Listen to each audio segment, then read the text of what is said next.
Welcome to Michigan's WW1 Centennial News Report for January 2017. 4 Minutemen. The 4 Minutemen were there to assist the various departments of the government in the work of national defense, helping the United States win the war against Germany and Austria-Hungary.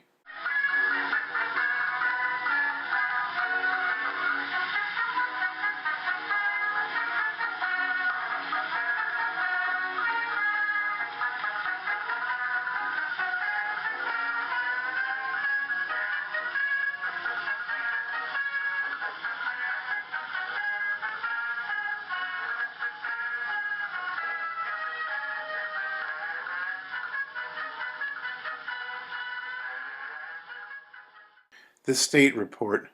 Michigan's WW1 Centennial website is now live on the U.S. National WW1 Centennial Commission's website.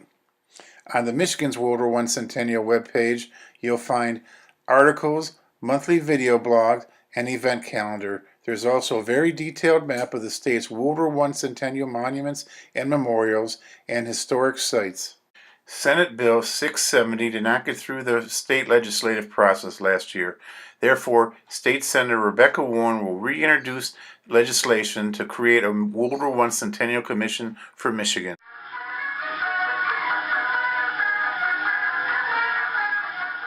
One century ago, January 1917, on January 1st, 1917, T.E. Lawrence of the British Army joins forces with Arabian Sheikh Faisal al-Hussein, beginning his adventures that will lead him to Damascus in October 1918. January 1st, 1917, in the third Rose Bowl, Oregon beats Pennsylvania 14-0. January 9th, 1917, the last substantial Ottoman army garrison on the Sinai Peninsula was captured by Egyptian Expeditionary Forces Desert Column at the Battle of Rafah. January 11th, 1917, a fire started in Building 30 of the Canadian Car and Foundry Company in Kingsland, now Lyndhurst, New Jersey. In 4 hours, probably 500,000 pieces of 76mm high explosive shells were discharged. The entire plant was destroyed. The Kingsland explosion was suspected in popular media of being a job for German saboteurs, but there was no evidence implicating any German official, and Germany never formally admitted responsibility. On January 16, 1917, the Danish West Indies is sold to the United States for $25 million and became the U.S. Virgin Islands. January 22, 1917, President Wilson gave an address to the Senate of a version of a speech he gave to the Europeans a month before, arguing for peace without victory. That victory cited by Wilson was one of the main reasons for the continuation of the war. Victory would mean peace forced upon the loser, a victor's terms imposed upon the vanquished. It would be accepted in humiliation, under duress, and at intolerable sacrifices. Wilson's plea fell on deaf ears in Europe, and Germany escalated their submarine warfare, sinking any ship flying enemy colors. January 28, 1917, the United States ended search for the Mexican bandit Pancho Villa. On January 30th, Pershing's troops in Mexico began withdrawing back to the United States. They reached Columbus, New Mexico on February 5th.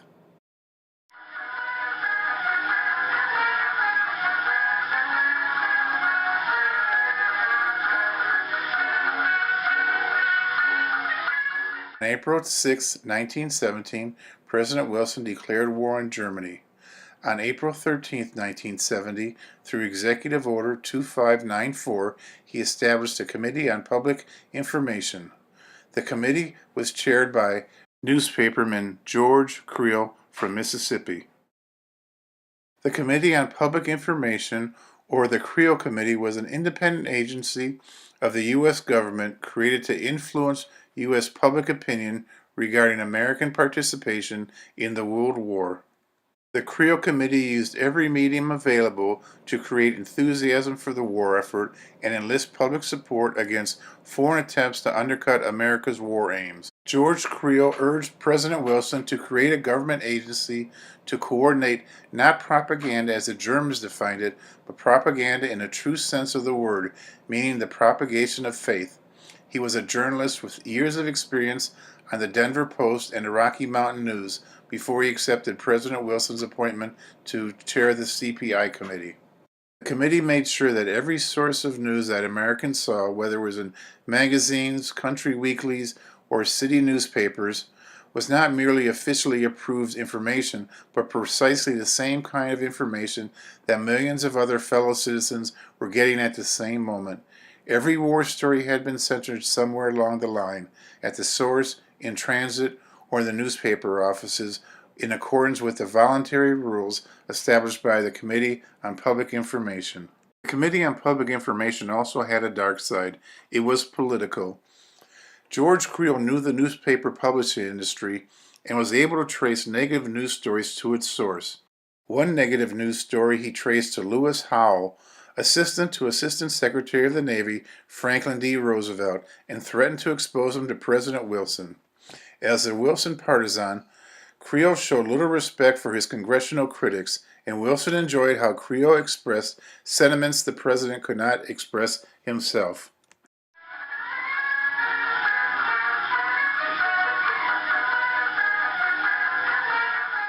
The Committee on Public Information used all the sources of media available at the time: newsprint, posters, radio, telegraph, cable, movies to broadcast its message. One of its unique sources of media was word-of-mouth campaign. It recruited about 75,000 4-Minutemen, volunteers who spoke about the war at social events for a length of 4 minutes. 4-Minutemen were a division of the Committee on Public Information headed by George Creel. The Committee on Public Information appointed William McCormick Blair as director of the 4-Minutemen. Blair appointed state chairman of the 4-Minutemen, who would then appoint city and community chairmen. Each of these appointments needed to be approved in Washington. The local chairman would then appoint a number of speakers to cover the theaters in the city and community for which he was responsible for. The 4-Minutemen were a virtual army of volunteers who gave brief speeches wherever they could get an audience, in movie theaters, churches, synagogues, labor unions, lodges, Grange halls. Creel claimed that his 75,000 amateur orators had delivered over 7.5 million speeches to more than 314 million people. 4-Minutemen provided Americans with valuable information and served as a connection between the government and citizens. In March of 1917, a group of young businessmen in Chicago, headed by Donald M. Ryerson, conceived the idea of forming themselves into a patriotic committee for the purpose of sending speakers into motion picture theaters of Chicago to lay before the people the urgent reasons for new military service requirements as proposed at the time in the Chamberlain Bill providing military training for men of 19 or 20.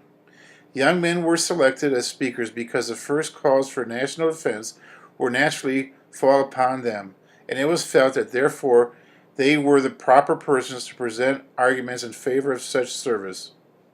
Mr. Ryerson acted as president of the original organization to which the title of 4-Minutemen was given, in due reference to the Minutemen of the Revolutionary War and the time limit necessarily imposed upon speakers who were to appear during brief intermissions in established programs. This organization was incorporated under the state charter as the 4-Minutemen of Illinois on April 28, 1917. Mr. Ryerson went to Washington during the early days of the organization in order to obtain the fullest possible information upon the Selective Service Law, which was substituted for the Chamberlain Bill after the declaration of war.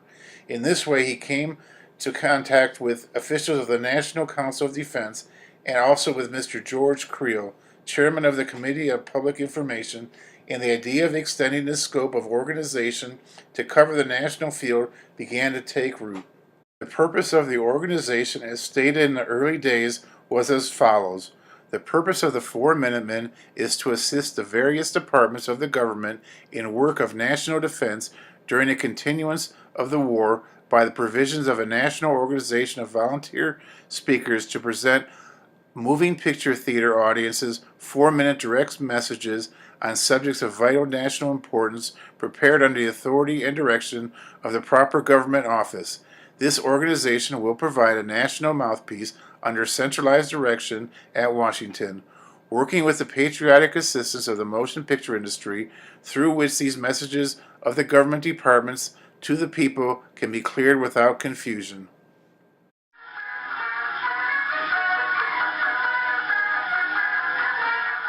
The Michigan Four Minutemen were chaired by Edmund C. Shields. He was born and raised in Howell, Michigan, but lived his life in Lansing. The Four Minutemen took an active part in all the patriotic drives, speaking in schoolhouses, churches, and theaters, and were great factors in putting Michigan over the top in all the Red Cross, YMCA, and Liberty Loan campaigns. The rule was that their cause was strong and that they could afford to be frank and open, ready to concede doubt whenever doubt rightfully existed, and making no claims beyond what they knew to be true, thus standing on the rock of fairness, honesty being their armor, frankness and fairness their weapons. 4 Minutemen in Michigan had a formidable challenge. There was a large number of German Americans in Michigan, and many of them with strong isolationist feelings. There was a strong need for a propaganda campaign to stir their support for the war.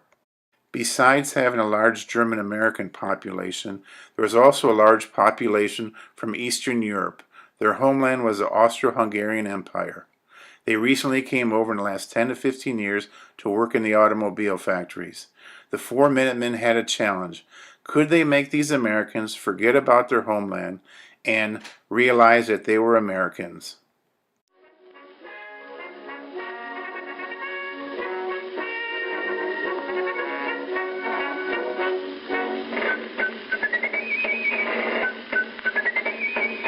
Yankee Doodle, blow your horn, call your sons to arm, from cities and from farms, to answer war's alarm.